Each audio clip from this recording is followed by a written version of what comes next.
지난 주일에 우리가 예수님께서 열매 없는 무화과 나무를 저주하신 것, 또 성전에 가셔서 장사하는 사람들을 내쫓고 성전을 정결하게 하신 그 말씀을 우리가 보았습니다. 오늘 말씀은 그 다음 날 아침에 있었던 일입니다. 예수님께서 제 아들과 함께 예루살렘 성전을 향해서 가시는데 전날 저주했던 그 무화과 나무 앞을 지나게 됐어요. 봤더니 그 나무가 뿌리부터 다 말라 죽었습니다. 분명 하루 전만 해도 잎이 무성한 나무였는데 하루 사이에 뿌리부터 말라서 죽은 거예요. 그것을 본 베드로가 전날 일이 생각난 거죠. 그래서 예수님, 어제 저주했던 그 나무가 다 말라서 죽었습니다. 진짜 죽었네요. 놀란 거예요. 여러분, 큰 나무가 이 하루아침에 말라서 죽는다. 일반적인 현상이 아니죠. 쉽게 일어날 수 없는 일입니다. 종종 그런 뉴스가 있어요. 가로수가 말라 죽었다. 최근에도 보니까 30년 이상 된 은행나무 가로수 4그루가 말라 죽었다는 거예요. 저렇게 죽을 나무가 아닌데 죽은 거예요. 그래서 조사를 했습니다. 그랬더니 누군가 그 뿌리에 제초제 성분의 농약을 갖다 뿌리고 그걸로도 안 되니까 드릴로 구멍을 뚫고 그 구멍에다가 농약을 주입했다는 거예요. 그래서 나무가 고사한 거예요. 잡혔죠. 다 물어내야 되는데 왜 그렇게 했냐 그랬더니 그 나무가 자기 눈의 햇빛을 가린다는 거예요. 그 사람 입장에 얼마나 나무가 미웠겠습니까? 속으로 비호하고 그랬을 텐데 그런다고 나무가 죽나요? 나무를 죽이려면 농약을 뿌리고 구멍을 뚫고 집어넣고 이 정도 해야지 나무가 죽는 거지 말 한마디 했다고 나무가 죽는 것은 일반적인 일이 아닙니다. 근데 예수님께서는 말씀 한마디 하신 거예요. 이제부터 영원토록 사람이 내게서 열매를 얻지 못할 것이다. 한마디 말씀을 하셨는데 바로 하루가 지나니까 다 말씀대로 된 겁니다. 자, 무화과 나무가 말라 죽은 것을 보고 놀라고 있는 제자들에게 예수님께서 하신 말씀이 있어요. 하나님을 믿으라 그러시는 거예요. 아니, 무화과 나무가 죽은 것과 하나님을 믿는 게 무슨 관계가 있길래 하나님을 믿으라 그 상황에서 말씀을 하신 것일까요? 무화과 나무가 죽은 것 하나님이 하신 일입니다. 열매 없는 무화과 나무를 하나님께서 심판하신 거죠. 하나님은 그 일만이 아니라 더 큰 일도 하시는 분이시니까 그 하나님의 능력, 하나님을 믿으라는 겁니다. 여러분, 지난 주일에 이 열매 없는 무화과 나무가 무엇을 의미한다고 했나요? 그렇죠? 열매 없는 이스라엘, 열매 없는 성전, 기도하는 집임에도 불구하고 제 역할을 하지 못하는 성전을 의미한다 그랬습니다. 그러니까 이 무화과 나무가 뿌리부터 다 말라 죽었다는 것은 이 나무 하나 죽었다 그 문제가 아니라 사실은 성전도 그렇게 될 것이다. 이것을 보여주신 거예요. 자, 지금도 예수님 당시에 그 헤롯 왕이 지은 성전 굉장히 웅장하고 큰 규모라 그랬죠. 지금도 예루살렘에 가면 통곡의 벽이 있는데 그 아랫부분에 보면 헤롯이 세웠던 그 웅장한 성전의 돌들을 볼 수 있습니다. 돌 하나가 어마어마해요. 그래서 큰 돌 같은 경우는 돌 하나가 400톤이 넘을 정도로 그런 큰 돌들을 갖다 쌓았습니다. 자, 그렇게 튼튼하게 지어진 성전, 아니 어떻게 이런 성전이 무너질 수 있을까? 그런데 어떻게 됐습니까? 돌 위에 돌 하나도 남지 않고 예수님 말씀하신 대로 예루살렘 성전도 후에 무너지게 되죠. 그러니까 제자들이 정말 놀라야 될 일은 지금 나무 하나 말라 죽은 것, 그것 가지고 놀랄 것이 아니라 그들 앞에 웅장한 모습을 가지고 있는 이 성전도 그렇게 무너질 것이다. 이 사실을 보고 놀라야 되는 것이죠. 성전이 무너진다는 것, 성전이 없어진다는 것, 그것은 정말 이스라엘 백성들에게는 충격적인 일입니다. 지난주에도 말씀드린 것처럼 성전은 이스라엘 백성들에게 생명과도 같은 거예요. 그들이 하나님의 백성이라는 것을 보여주는 증거물과도 같은 것이 성전이다 그랬습니다. 여러분, 성전의 역할이 무엇인가요? 이스라엘 백성들이 성전을 소유하고 있음으로 말미암아 그들이 하나님께 기대했던 것이 무엇인가? 크게 두 가지가 있는데 첫째는 하나님의 도움입니다. 하나님이 여기 계시니까, 하나님이 우리 편이니까 하나님께서 우리를 도와주신다. 하나님이 도와주신다고 생각하고 성전을 볼 때마다 마음 든든하게 생각했어요. 또 하나는 하나님의 용서입니다. 우리가 죄를 져도 성전에 가서 제물을 드리고 하나님의 용서를 구하면 하나님께서는 우리를 용서해 주신다. 이 성전을 통해서 정말 중요한 두 가지, 하나님의 도우심과 하나님의 용서를 그들이 받고 있었습니다. 그러니까 이 성전이 없어진다는 것은 그들에게는 정말 충격적인 일이죠. 성전을 처음 지은 사람은 솔로몬 왕입니다.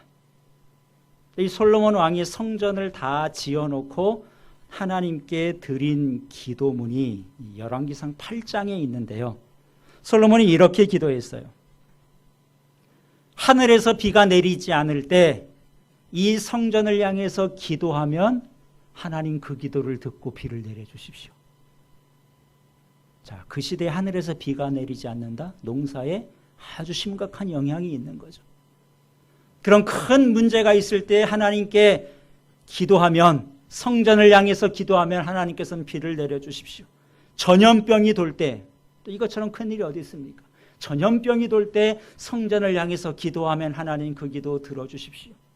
적에게 우리가 포위를 당하고 나라가 위기에 처했을 때, 이런 큰 일을 만나고 하나님의 도움이 절실하게 필요할 때 이 성전을 향해서 기도하면 하나님 그 기도를 도와주십시오. 솔로몬이 성전을 짓고 기대했던 것이 하나님의 도움이었습니다. 그런데 이제 무화과 나무가 뿌리채 마른 것처럼 성전이 무너지게 되면 어떻게 하나님의 도움을 입을 수 있을까 하는 거죠. 도움을 얻지 못하는 것인가요? 그렇지 않습니다. 눈에 보이는 성전에 문제가 생기는 것이지 사실 하나님에게 문제가 생기는 것은 아니에요. 성전 건물이 그들을 도와준 것이 아니라 도와주신 분은 하나님이십니다. 건물에 어떤 신비한 능력이 있었던 것이 아니라 능력은 하나님께 있었던 거예요. 그러니까 하나님을 믿으라. 하나님만 믿으면 그 하나님께서는 얼마든지 너희들을 도와줄 수 있다는 것입니다. 비록 성전이 없더라도 하나님을 믿는 믿음만 온전하다면 문제되지 않는다는 거예요. 솔로몬이 지은 성전도 굉장히 잘 지은 성전입니다. 헤롯 성전에 비하면 규모 면에서는 작다고 할 수 있지만 그 내용 면에서는요, 그 레바논의 최고급 백향목을 수입해다가 목재로 사용했죠. 정성껏 돌을 사용해서 성전을 지었고요. 그리고 그 성전 안에는 다 금을 발랐습니다. 그러니까 지을 수 있는 최고의 건물, 가장 정성을 들여서 솔로몬이 하나님의 집을 정말 아름답게 지었어요. 그런데 솔로몬이 성전을 다 짓고 하나님께 기도하는 그 기도의 내용, 좀 전에도 소개해드렸지만 그 서두에 보면 아주 의외의 내용이 있습니다. 이렇게 기도해요. 하나님이 참으로 땅에 거하시리이까 하늘과 하늘들의 하늘이라도 주를 용납하지 못하겠거든 하물며 내가 건축한 이 성전이오리이까. 집을 잘 지었으면 하나님 이제 다른 데 가지 마시고 이 집에서 그냥 편히 계시면 됩니다. 이렇게 해야 될 텐데 하나님이 어떻게 여기 계실 수 있겠습니까? 하나님은 하늘에 계셔도 부족하신 분인데 어떻게 이 땅에 계시라고 내가 할 수 있습니까? 솔로몬 그렇게 기도하고 있어요. 그러면서 뒤이어서 이렇게 말합니다. 주께서 전에 말씀하시기를 내 이름이 거기 있으리라 하신 곳 이 성전을 향하여 주의 눈이 주야로 보시오며 주의 종이 이곳을 향하여 비는 기도를 들으시옵소서.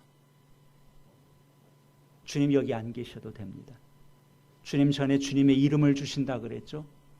이 성전에 주님의 이름만, 명의만 좀 주시면 됩니다. 하나님의 집이란 이름만 주셔도 충분합니다. 주는 그냥 하늘에 계시고 우리는 이 성전을 향해서 기도하면 하나님 그 기도를 들어주십시오. 솔로몬이 이렇게 기도한 것을 보면은 솔로몬도 그 성전 자체가 절대적인 곳이라고 생각한 것은 아니에요. 성전은 하나님과 우리 이스라엘 백성을 연결해주는 매개체와 같은 곳이다. 솔로몬도 성전에 대해서 바르게 이해한 겁니다.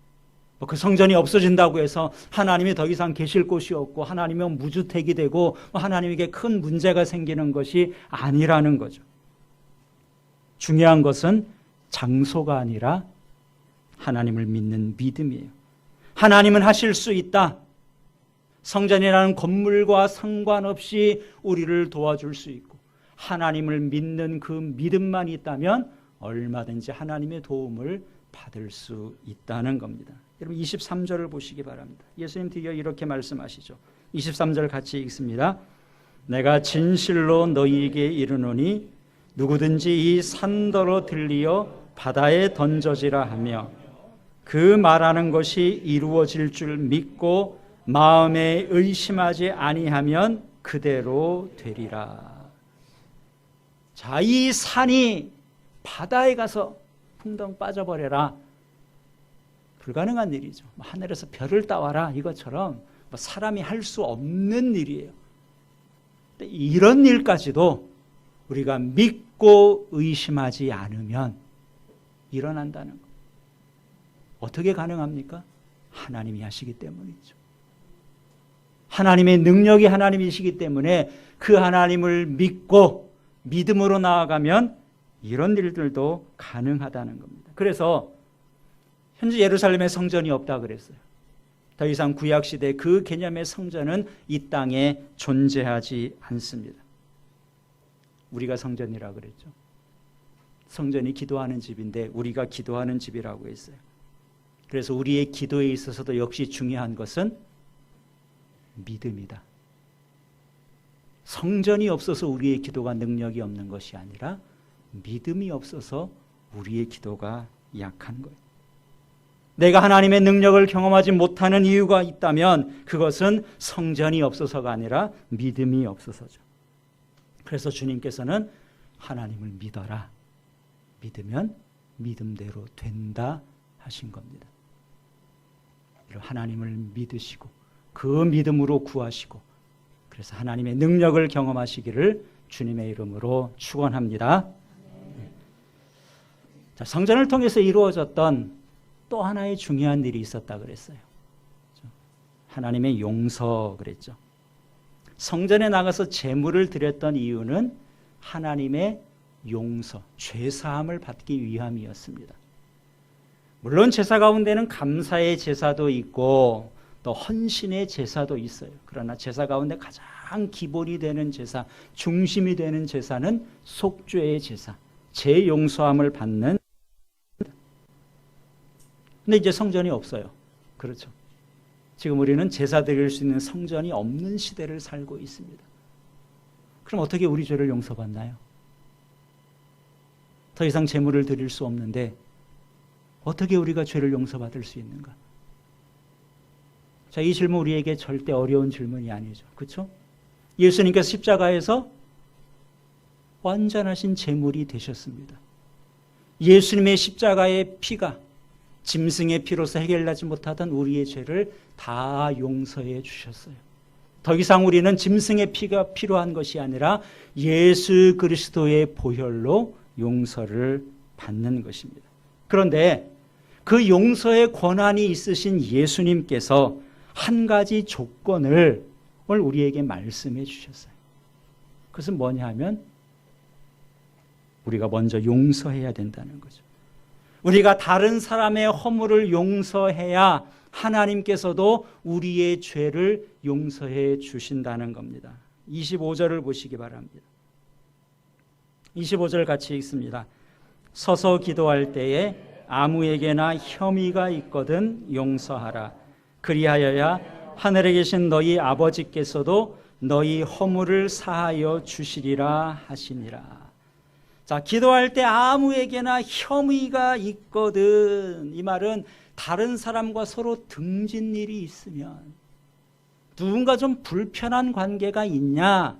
그렇다면 해야 될 게 있다는 거예요. 먼저 그것을 용서하라는 거예요. 그래야 하늘에 계신 너희 아버지께서도 용서해 주신다.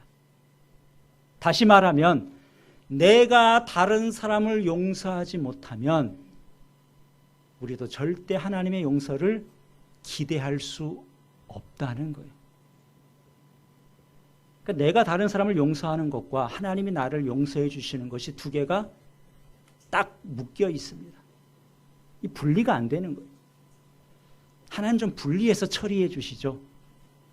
내가 저 사람은 아무래도 용서가 안 됩니다. 내가 천천히 나중에 생각해보고 어떻게 하든지 할 테니까 일단 따로 생각해 주시고 내 죄는 좀 용서해 주십시오. 이게 안 된다는 거예요. 좀 되면 좋은데 묶여 있다는 거예요. 풀 수가 없다는 겁니다.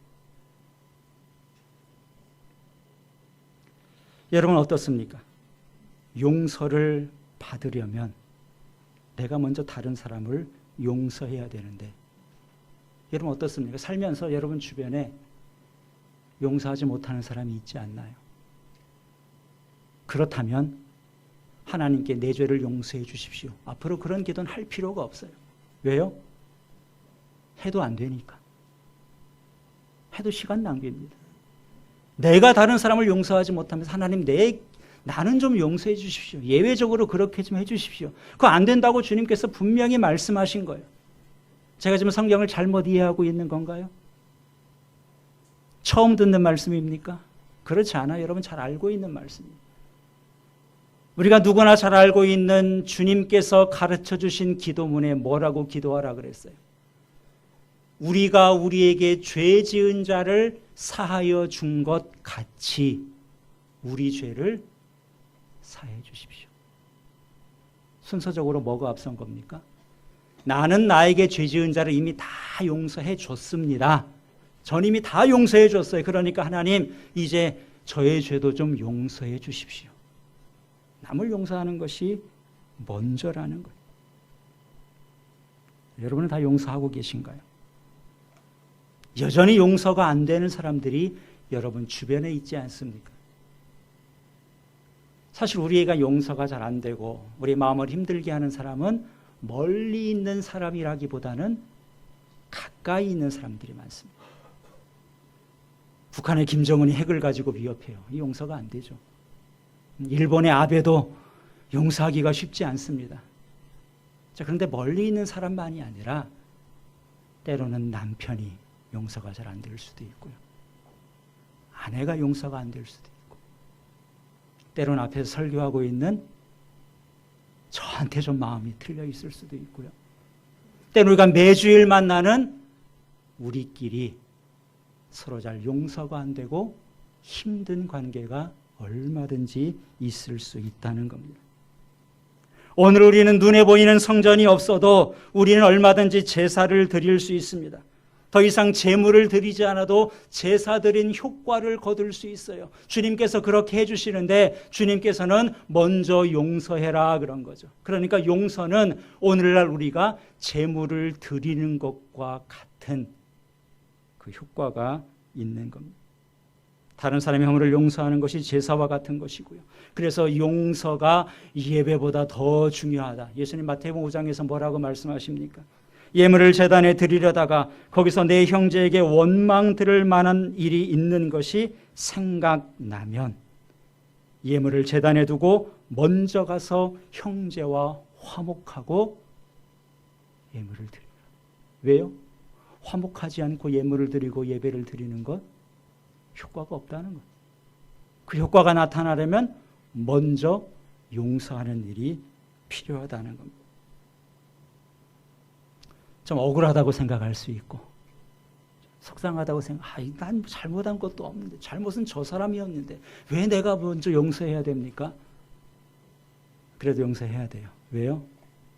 그래야 내가 용서받을 수 있고 하나님이 이렇게 두 가지를 딱 묶어 놓으셨기 때문에 그렇습니다.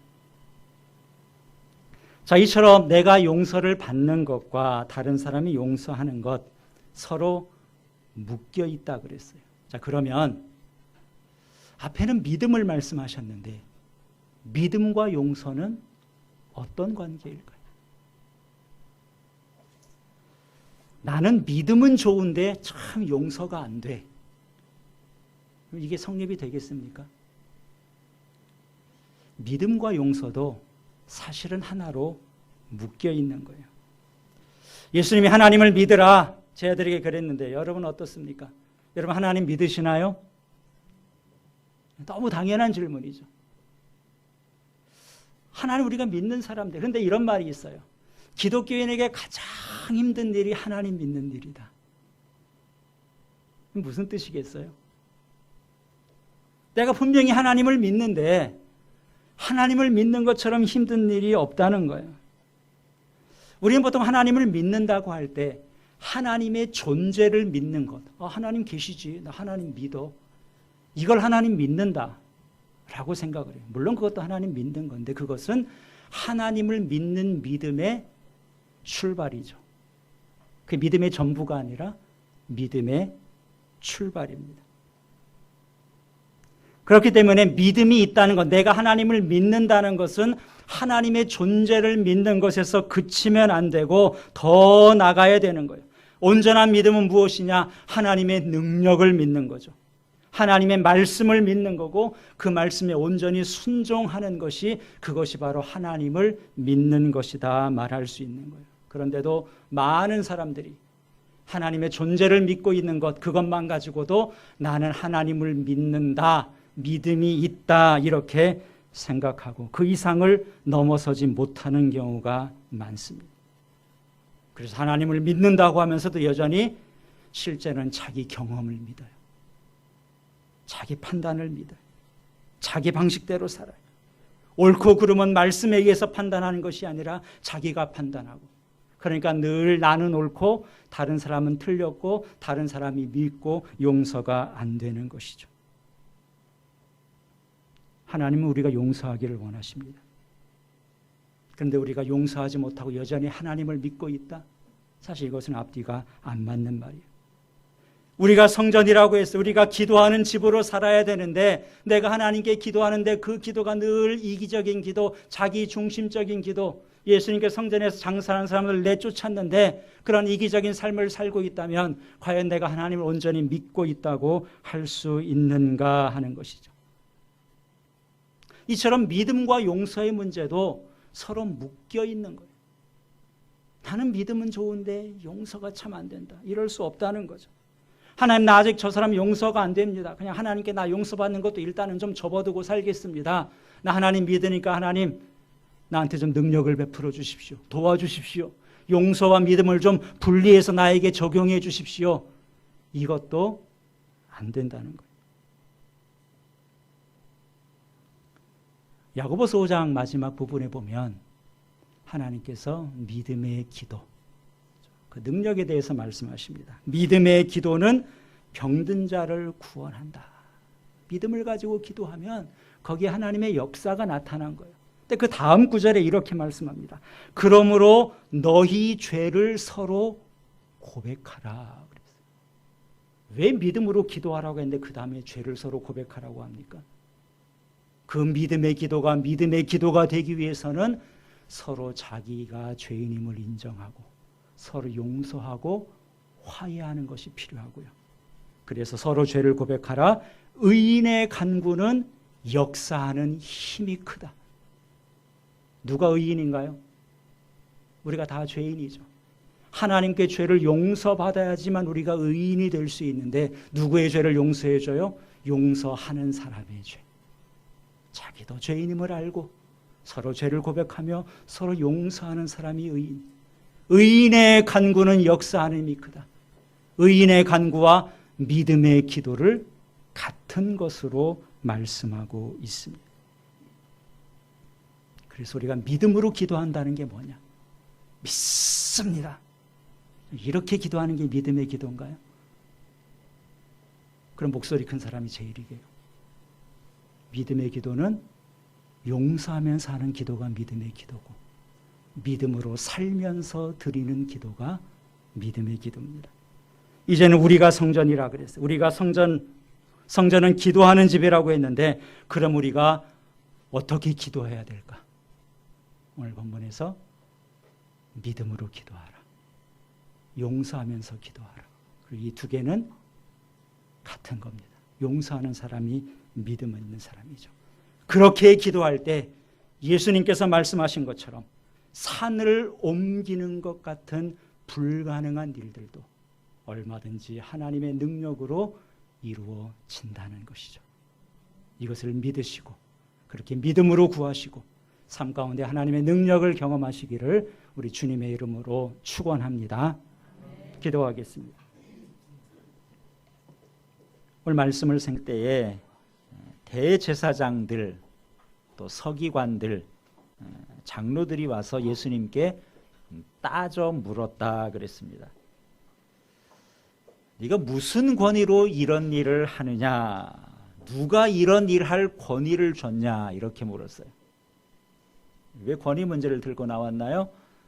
그 전날 예수님께서 성전에 가셔서 거기에서 장사하는 사람들 다 둘러엎고 내쫓으셨죠. 하루가 지나는 동안에 그 소문을 다 알게 됐습니다. 화가 났겠죠. 어떻게 할까 대책을 논의하고 이제 그들이 모여서 예수님께 나와서 따져 묻는 것입니다. 자, 예수님께 나온 이 세 부류의 사람들, 당시 이스라엘에서 최고 권위를 가지고 있는 자들이에요. 대제사장 그러면 제사장들 중에서도 대표가 되는 자들이죠. 모세와 아론의 후손들입니다. 성전에 관해서 제사에 관해서 모든 권한을 다 가진 사람이 대제사장입니다. 서기관들은 누군가요? 구약의 말씀, 구약의 율법을 해석하고 가르치는 데 있어서 요즘의 신학자와 또 목회자와 같다고 할 수 있죠. 성경에 관한 한 최고의 권위를 가진 사람들이 서기관입니다. 장로들은 신분적으로나 또 경륜 면에서 원로 대접을 받는 사람들이. 특별히 세 부류의 사람들이 모여서 그들의 대표가 산헤드린이라는 공회를 구성하고 있었습니다. 우리나라의 국회와 비슷하다 보면 되는데 우리나라 국회는 입법권만 가지고 있잖아요. 근데 이 당시 산헤드린은 모든 권한을, 종교적인 권한, 또 행정적인 권한, 모든 권한을 다 가지고 있었습니다. 물론 나라가 로마의 지배 아래에 있었지만 로마도 이 산헤드린에 많은 권한을 위임해 줬어요. 종교적인 문제와 관련해서는 거의 상관을 하지 않을 정도로 막강한 권한을 이 산헤드린에게 주고 있었습니다. 그러니까 힘 있는 사람들이 다 모여서 함께 예수님을 찾아와서 그 문제를 지금 거론하고 있는 거예요. 그만큼 예수님이 성전에 가셔서 거기 있는 사람들을 다 내쫓고 성전을 정결하게 하신 그 사건을 이들이 심각한 문제, 그냥 간과해서는 안 될 문제로 받아들인 겁니다. 그래서 모든 권한은 우리에게 있는데, 특별히 성전에 관한은 제사장이 가지고 있는데 당신이 무슨 권위로 와서 그렇게 다 내쫓고 뒤집어 엎었느냐, 이 문제를 따지는 거죠. 근데 여러분 어떻게 생각하십니까? 이들이 권위의 문제를 들고 나왔어요. 사실은 권위의 문제는 두 번째 문제죠. 예수님께 따지려면 예수님이 하신 일, 그 문제를 가지고 먼저 따져야 되지 않습니까? 왜 장사꾼들을 내쫓았냐? 뭐 장사하는 게 옳다고 생각하면 그들이 뭐가 잘못이냐? 얼마든지 장사할 수 있는데 당신 왜 그렇게 해서는 안 될 일을 했느냐? 자기들이 옳다면 예수님이 내쫓은 그 일을 가지고 문제를 제기했어야 옳은 겁니다. 그런데 그 문제는 얘기하지 않고 무슨 권위로 이렇게 했느냐? 그렇다면 뭐예요? 그들 스스로도 성전에서 장사하게 하고 성전을 복잡하게 만든 그 일이 옳지 않다라는 것을 자기들도 알고 있는 거예요. 그렇게 문제를 접근해봐야 본전도 찾기 힘드니까 그 문제는 내버려 두고, 그렇다고 그냥 지나갈 수도 없고 권위의 문제를 들고 나온 것이죠. 우리도 종종 그럴 때가 있습니다. 누구와 다툼이 벌어졌는데 내가 명분이 없어요. 내가 잘한 게 없어요. 그럼 그 문제 가지고 다퉈야 승산이 없습니다. 그럼 화제를 바꾸죠. 갑자기 왜 큰 소리 치냐? 왜 화를 내냐? 당신 나이가 몇 살이냐? 왜 반말하냐? 본질과 다른 문제를 가지고 대처하는 것처럼 이들 역시 예수님이 하신 일로 뭐라고 하지 못하고 권위의 문제를 가지고 따지는 겁니다. 사실 성전을 더럽힌 것, 이것이 잘못인 줄 알았다면, 스스로도 그렇게 생각한다면 이참에 고치면 되는 거예요. 성전을 강도의 소굴로 만들었다, 그 부분이 잘못이라고 깨달았다면 이번 기회에 그 문제를 회개하고 바로 잡으면 됩니다. 그런데 도리어 예수님을 공격하고 있어요. 잘못인 줄 알면서 그 잘못을 감추려는 겁니다. 그들의 행동을 바꾸고 그 일을 계기로 변화시키면 되는데 변화하기 싫은 거죠. 계속해서 성전을 통해서 자기들의 욕심, 자기들의 기득권을 유지하고 싶었던 겁니다. 사실 이 권위의 문제를 가지고 예수님과 따져도 예수님이 불리할 게 없습니다. 예수님 충분히 그럴 권위 있으시죠. 성전에 오셔서 내쫓고 둘러엎으시고 예수님 그렇게 하실 자격이 있어요. 왜요? 예수님이 성전의 주인이시잖아요. 그렇지 않습니까? 예수님이 성전에 가셔서 뭐라 그랬습니까? 내 집은 만민이 기도하는 집이다. 성전에 가셔서 이 성전이 내 집 그랬어요. 내 집은 만민이 기도하는 집. 예수님 집이죠. 내 집인데 내 집에서 내가 한 것이 뭐가 문제냐? 권위의 문제를 이야기해도 예수님은 조금도 문제가 될 것이 없습니다. 성전에서 최고의 권위는 예수님이세요. 그런데 예수님께서는 그 자리에서 권위의 문제를 예수님이 주장하지 않았습니다. 직접 예수님의 권위를 밝히지 않았어요. 만일 예수님께서 내 권위는 하나님께로부터 받은 거다, 내가 성전의 주인이다, 내가 성전에서 얼마든지 그렇게 할 수 있다, 예수님이 그렇게 밝히셨다면 아마 당장 예수님을 체포했을지 모릅니다. 근데 아직 예수님의 때가 되지 않았거든요. 예수님이 예수님의 성전에서의 권위를 직접 밝히지 않습니다. 그 대신에 그들에게 예수님께서 역질문을 하시죠. 오늘 30절에 이렇게 묻습니다. 30절 말씀 다시 한번 같이 읽습니다. 요한의 세례가 하늘로부터냐 사람으로부터냐 내게 대답하라. 세례 요한의 문제를 이야기하는 거예요. 권위의 문제에 직접 답하지 않고 세례 요한의 얘기를 시작하십니다. 왜요? 세례 요한하고 예수님하고 좀 많이 비슷한 점이 있었어요. 세례 요한도 예수님처럼 파격적인 일들을 많이 했어요. 하고 싶은 말 다 한 사람입니다.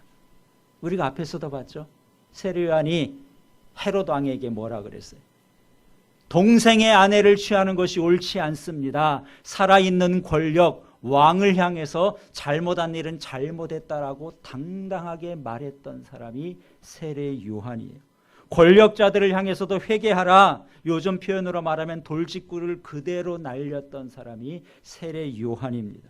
그러다 보니까 대중들에게 요한의 인기는 아주 높았는데 권력자들, 힘 있는 사람들은 세례 요한을 싫어했습니다.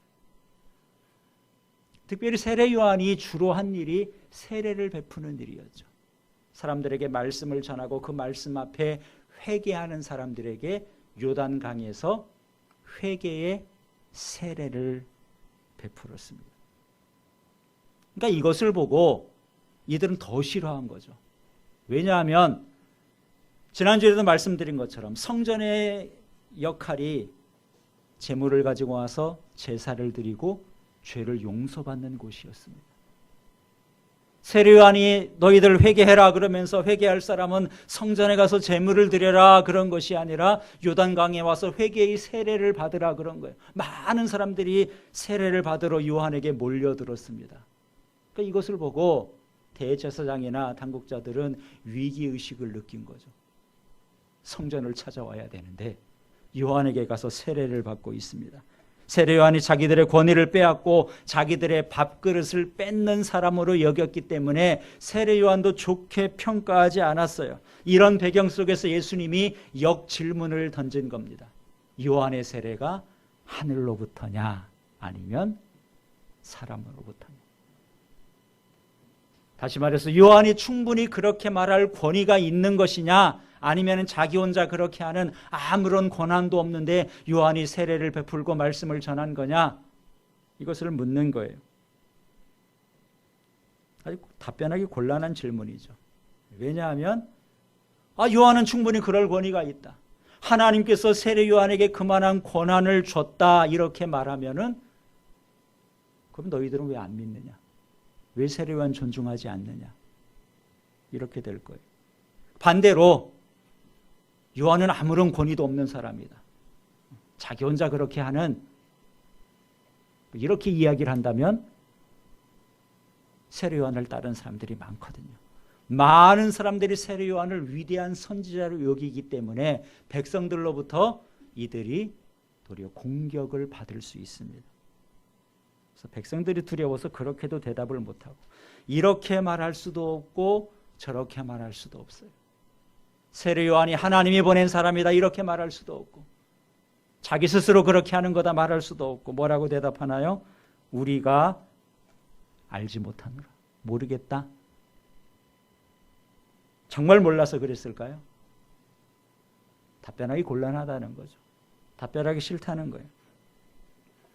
요즘도 이런 모습을 우리가 종종 볼 수 있습니다. 청문회를 한다 그러면 대답을 안 하는 것들이 많아요. 질문에 긍정을 하면 자기 죄를 인정하는 꼴이 되는 거죠. 아니다라고 부정을 하면 위증죄에 또 걸릴 수도 있습니다. 그러니까 질문에 그렇다고도 못하고 아니다라고도 못하고 뭐라고 대답해요? 그래서 기억이 잘 안 납니다. 너무 오래된 일이라 뭐 그런 것 같긴 한데 잘 기억이 안 납니다. 이를 피하는 거예요. 비겁한 대답이죠. 오늘 본문에서 예수님께 따지러 나온 사람들이, 그들이 누구예요? 그 사회의 가장 큰 권위, 가장 높은 지위에 있는 사람이에요. 중요한 문제, 세례 요한의 문제로 질문을 했다면 그 문제에 대한 분명한 자기들의 생각을 밝히는 것이 맞습니다. 그래야 당당한 거죠. 그런데 그렇게 했을 때 자기들에게 돌아오는 그 피해를 염려해서 비겁하게 답변을 회피하고 우리가 모릅니다. 사실 모른다고 말하는 게 부끄러운 일이에요. 체면을 구기는 일입니다. 체면이 손상되더라도 솔직하게 말할 수 있는 용기가 그들에게는 없었던 것입니다. 예수님께 성전을 정결하게 하셨어요. 원래 그 일은 누가 해야 되는 일입니까? 대제사장이 해야 되고, 서기관들이 말씀을 제대로 가르쳐 성전에서 그렇게 하면 안 된다 막아야 되는 거죠. 장로들이 그렇게 이야기를 먼저 했어야 되는 일입니다. 그들이 못하는 일 예수님께서 해주신 거예요. 그렇다면 따질 일이 아니라 예수님께 와서 도리어 감사해야 될 일입니다. 반성하고 그들의 잘못을 바로잡는 기회가 되었으면 좋았을 텐데 도리어 그들은 반성하는 대신에 그 일을 가지고 예수님을 공격하는 구실로 삼고 있는 것입니다. 그러니까 잘못을 바로잡을 용기도 없었고 결단력도 없었고 좋은 기회를 놓치고 만 것입니다. 마가복음 1장에 보면 예수님께서 가버나움 회당에 들어가셔서 말씀을 가르치신 적이 있습니다. 마가복음 회당에 가셔서 말씀을 가르치시니까 그 말씀에 많은 사람들이 깜짝 놀랐다 그랬어요. 우리가 1장 할 때 다뤘던 건데 기억이 나시는지 모르겠습니다. 한 1년이 벌써 지난 것 같아요. 마가복음 1장 22절에 이렇게 기록합니다. 무사람이 그의 교훈에 놀라니 이는 그가 가르치는 것이 권위 있는 자와 같고 서기관들과 같지 아니함일러라. 예수님이 말씀을 가르치셨더니 말씀을 가르치는 데 있어서 그 당시 최고의 권위는 서기관들에게 있었어요. 서기관들보다 더 권위 있게 말씀하시네. 더 위험이 느껴지네. 그곳에 있던 사람들이 깜짝 놀란 것이죠. 당시 예수님은 그 당시에 아무런 공식적인 권위가 없었습니다. 유명한 랍비도 아니었고요. 바리새인도 아니었고 제사장도 아니었습니다. 성경을 전문적으로 연구한 그런 일도 예수님께는 없었죠. 그렇지만 예수님의 말씀에는 서기관들을 능가하는 권위가 나타났습니다. 자, 모든 사람들이 권위에 놀라고 있을 때 그때 회당 안에 한 귀신 들린 사람이 예수님을 향해 이렇게 소리를 지릅니다. 나사렛 예수여, 우리가 당신과 무슨 상관이 있나이까? 나는 당신이 누구인 줄 아노니 하나님의 거룩한 자입니다. 하나님이 누군지를 예수님이 누군지를 안다는 거예요. 하나님의 거룩한 자다. 그렇게 권세 있게 말씀하실 분이라는 것을 안다는 거죠. 그런데 뭐라 그래요? 우리가 당신과 무슨 상관이 있나이까? 상관하지 마십시오. 난 그대로 이렇게 살겠습니다. 내 삶에 상관할 권한이 없다는 거예요. 예수님의 권위를 분명히 보았음에도 하나님의 거룩한 자인 줄 알고 있음에도 불구하고 그 권위에 굴복해야 될 텐데, 그 권위를 받아들여야 될 텐데 도리어 상관하지 말라. 살던 대로 살겠다는 거죠.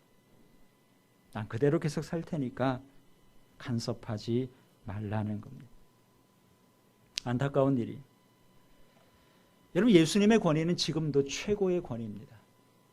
세상에서 최고의 권위는 누가 가지고 있습니까? 지도자에게 있죠. 왕에게 있고 대통령에게 있습니다. 근데 우리가 예수님을 향해서 뭐라고 불러요? 만왕의 왕. 왕 중에도 왕이다. 그럼 예수님의 권위는 최고라는 거예요. 오늘 본문에서 예수님을 찾아온 지도자들, 예수님에게 솔직하게 물었다면 예수님이 뭐라고 말씀하셨겠습니까? 당신이 성전을 정결하게 했는데 당신 도대체 누구십니까? 잘 모르겠으니까 좀 분명히 좀 우리에게 말씀해 달라. 우리도 하지 못하는 일을 당신이 했는데 당신은 정말 누구냐? 예수님께 물었다면 예수님이 그때는 밝히셨을 거예요. 내가 하나님의 아들이다. 내가 성전의 주인이다. 성전이 이렇게 더럽혀지는 것 내가 참아 볼 수가 없어서 내 아버지의 심정을 가지고 성전을 정결하게 했다. 예수님이 이렇게 말씀하셨겠죠. 그런데 이들이 도리어 권위의 문제를 가지고 예수님을 공격해 올 때 예수님이 솔직하게 대답하라고 질문을 했는데 세례 요한에 대해서도 모른다 이렇게 반응을 하니까 오늘 예수님 뭐라고 말합니까? 예수님도 그러면 나도 이르지 않겠다. 나도 말하지 않겠다. 세례 요한의 문제에 대해서 너희들도 솔직히 말하지 않으면 내가 무슨 권위가 있는 사람인지 그 일을 할 만한 충분한 권위가 있다는 것 나도 그럼 밝히지 않겠다는 것. 왜 밝히지 않습니까? 들을 준비가 안 돼 있으니까 그런 거예요. 들을 준비가 돼 있다면 예수님이 절대 감추지 않았을 겁니다. 오늘 우리도 마찬가지입니다. 우리가 하나님의 말씀을 들어야 되고 하나님의 음성을 들어야 되고 하나님의 뜻을 분별해야 돼요. 누구에게 말씀하시고 어떤 사람의 귀에 하나님의 음성이 들리는가? 마음이 열린 사람이죠. 들을 준비가 되어 있는 사람이에요. 하나님의 말씀의 권위를 인정하는 사람, 이 말씀은 내가 반드시 지켜야 될 생명의 말씀이라고 믿는 자에게 하나님께서 말씀해 주십니다. 순종하려는 자에게 말씀하시는 거지 참고 삼아 한번 들어보겠다, 그런 사람에게는 하나님의 말씀이 크게 들리지를 않습니다. 이제는 우리가 성전이라 그랬죠. 그렇지 않습니까? 보이는 건물이 성전이 아니라 예수님을 모시고 살아가는 그리스도인 한 사람 한 사람이 성전이다 그랬어요. 내 마음이 성전이다 이렇게 말할 수 있는데, 그럼 내 마음의 성전의 주인은 누구신가요? 내 마음이 성전이지만 그렇다고 내가 주인이 아니라 주인은 예수님이에요. 분명하지 않습니까? 그러면 예수님께서 당시 예루살렘 성전에 가셨던 것처럼 우리 마음에도 예수님이 분명히 찾아오십니다. 우리가 예배드릴 때, 찬양할 때마다 우리가 자주 부르는 찬양이 있죠. 이곳에 오십시오. 이곳에 앉으십시오. 이곳에서 드리는 예배를 받아주십시오.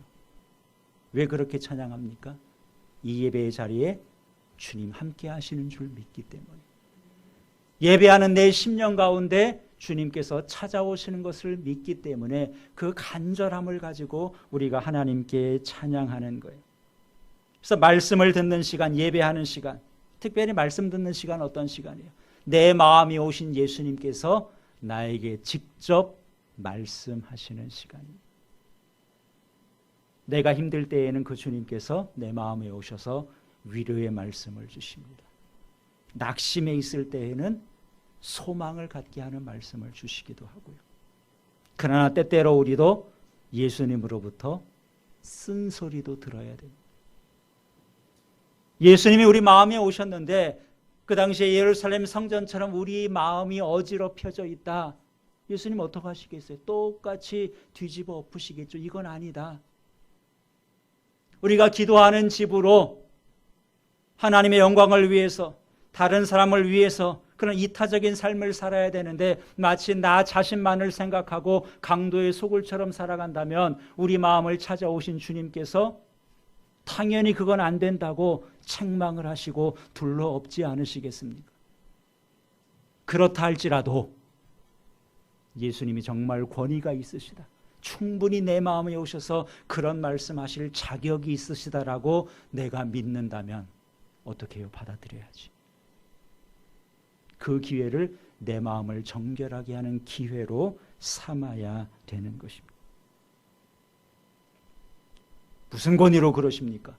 내 인생 내 건데 내가 알아서 하는 거지 왜 예수님께서 이렇게 말씀하십니까?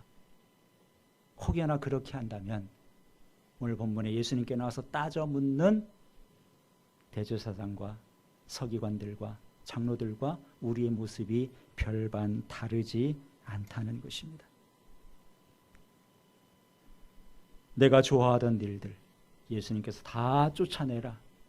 그럼 그것도 순종해야 돼요. 받아들여야 돼요. 내가 하기 싫은 것도 하나님께서 이건 아니다, 성전에 옳지 않다, 합당하지 않다, 바꿔야 된다. 그러면 내가 그대로 예수님의 권위를 인정하고 받아들여야 되는데, 여러분 어떻습니까? 말씀을 듣는 자리를 여러분 그렇게 활용하고 계신가요? 내 성전에 주님께서 오셔서 성전된 우리를 거룩하게 회복시키는 시간이다, 여러분 그렇게 인정하고 말씀을 듣고 계십니까? 우리 지난주에는 무슨 말씀 들었죠? 기도와 용서에 대해서도 말씀드렸어요. 우리가 용서하지 않으면 하나님의 용서도 경험할 수 없다. 우리가 다른 사람을 용서하는 것은 너무도 당연한 것이라고 말씀드렸는데 어떻습니까? 그 말씀을 듣고 좀 실제적으로 용서를 하셨나요? 용서가 이루어지셨습니까? 여러분의 마음이 정결하게 성전의 정화가 이루어지셨나요? 우리 인생의 주인은 예수님이십니다. 성전의 주인이 예수님인 것처럼 우리 인생의 최고의 권위는 예수 그리스도께서 가지고 계세요. 그분 앞에 우리가 마음을 열어야 되고요. 그렇게 그분의 권위를 인정할 때 권위 있게 그 말씀이 들리기 시작합니다. 그리고 그 말씀을 인정하고 순종할 때에 우리 마음의 성전이 더 아름답고 더 온전하고 하나님 기뻐하시는 모습으로 바뀌어가는 것이죠. 예수님이 성전에 나오셔서 정결하게 하신 것. 날마다 주님께서 우리 마음에 찾아오셔서 우리 마음이 그렇게 되기를 원하십니다. 그 주님 앞에 내 삶의 방식을 고집하고 따지는 것이 아니라 마음을 열고 그 권위에 순종하는 것. 그럴 때 우리 그리스도인의 삶에 진정한 변화와 성숙이 이루어지는 것이죠. 그렇게 주님의 권위를 인정하고 날마다 주님께서 우리를 새롭게 하시고 온전케 하시고 강건하게 하시는 그 복을 누리며 사시기를 우리 주님의 이름으로 축원합니다. 기도하겠습니다.